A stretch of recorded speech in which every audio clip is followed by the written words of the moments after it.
Assalamualaikum warahmatullahi wabarakatuh. Nama saya Muhammad Rafanzah Palevi dari kelas 11 IPA 3. Khairul Tanjung. Khairul Tanjung muncul ke dalam jajaran konglomerat terkaya Indonesia. Pengusaha sukses ini pada tahun 2018 telah dinobatkan sebagai satu dari 10 orang terkaya negeri ini. Namanya tentu sudah tidak asing lagi karena perjalanan hidupnya memberikan inspirasi bagi banyak orang.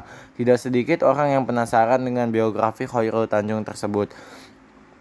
Latar belakang keluarga dan masa kecil Khairul Tanjung. Khairul Tanjung memiliki latar belakang keluarga sangat berbeda dengan yang tampak saat ini. Lelaki yang lahir di Jakarta pada 16 Juni 1962 ini merupakan anak dari pasangan Abdul Gofar Tanjung dan Halimah. Dia lahir dengan 6 bersaudara. Lalu setelah menginjak dewasa, ia menikah dengan Anita Ratnasari Tanjung. Kemudian dikaruniai 2 orang anak bernama Putri Indah Sari Tanjung dan Rahmat Dwi Putra Tanjung. Masa kecil Khairul Tanjung sangat jauh dari gelimangan harta. Dulu, ayahnya kebetulan bekerja sebagai wartawan media cetak pada era Orde Lama. Kondisi keuangan keluarga Khairul Tanjung semakin buruk ketika perusahaan tempat ayahnya bekerja ditutup pemerintah saat itu. Keadaan ekonomi yang susah membuat keluarga Khairul Tanjung memutuskan untuk menjual rumah guna mencukupi kebutuhan. Mereka pun tidur di suatu losmen kecil dan penuh sesak. Tekanan tersebut tidak lantas membuat semangatnya menurun. Pendidikan Khairul Tanjung. Pendidikan dasar Khairul Tanjung ditempuh di Sekolah Dasar Vanliet Jakarta. Kemudian ia melanjutkan jenjang sekolah menengah pertama di SMP Vanliet juga. Lulus dari SMP, Khairul melanjutkan pendidikan ke SMAN 1 Jakarta. Pada tahun 1981, ia lulus dan melanjutkan jenjang pendidikan tinggi di Fakultas Kedokteran Gigi UI. Ia berhasil meraih gelar sarjana pada tahun 1987. Tidak berhenti di situ, ia pun melanjutkan jenjang magister di Institut Pendidikan serta Pembinaan Manajemen pada tahun 1993. Khairul Tanjung adalah pemuda yang berprestasi karena kecerdasan dan keteladanannya. Ia berhasil terpilih sebagai mahasiswa teladan nasional pada tahun 1984 sampai 1985. Belajar bisnis sejak kuliah. Khairul Tanjung telah memulai bisnis sejak di bangku kuliah. Awalnya, ia berjualan untuk membiayai kuliahnya mulai dari jualan buku kuliah hingga berjualan kaos dan membuka jasa fotokopi. Selain berjualan buku dan kaos, Khairul Tanjung juga pernah membuka toko yang menjual alat kedokteran serta alat laboratorium.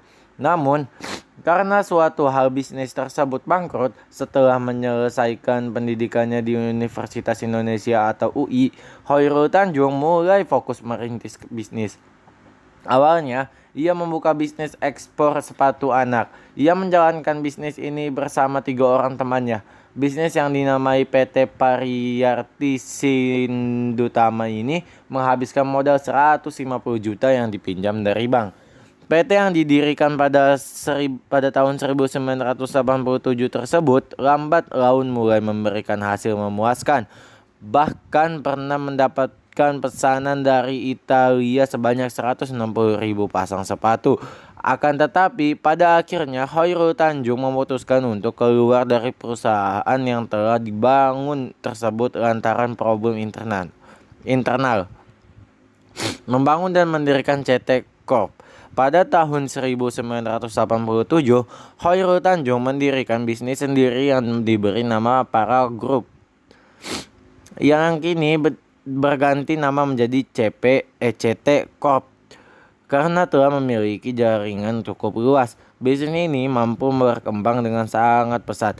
Bahkan perusahaan ini mampu membeli Bank Karman yang pada tahun 1996 yang saat ini namanya berubah menjadi Bank Mega.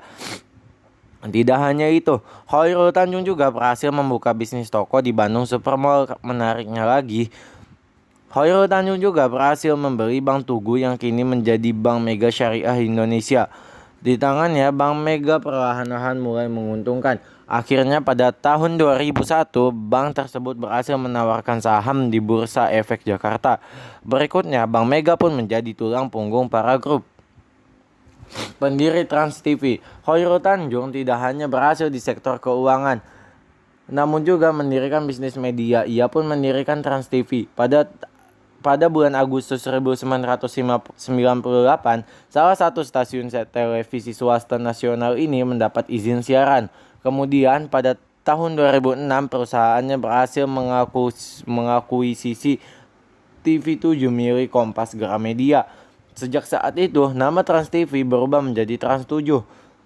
Lalu Khairul Tanjung kemudian memisahkan perusahaannya di sektor media pada tahun 2013 dengan mendirikan Transmedia. Lalu di tahun 2018, Transmedia melalui Trans 7, Trans TV, dan Transvision mendapat hak siaran Piala Dunia di negeri ini. Khairul Tanjung terus memajukan bisnisnya di media, salah satunya dengan bekerja sama dengan SM Entertainment yang merupakan salah satu agensi terbesar untuk K-pop Korsel. Ya, itu tadi perjalanan singkat dari pengusaha sukses yaitu Khairul Tanjung. Sekian dari saya. Assalamualaikum warahmatullahi wabarakatuh.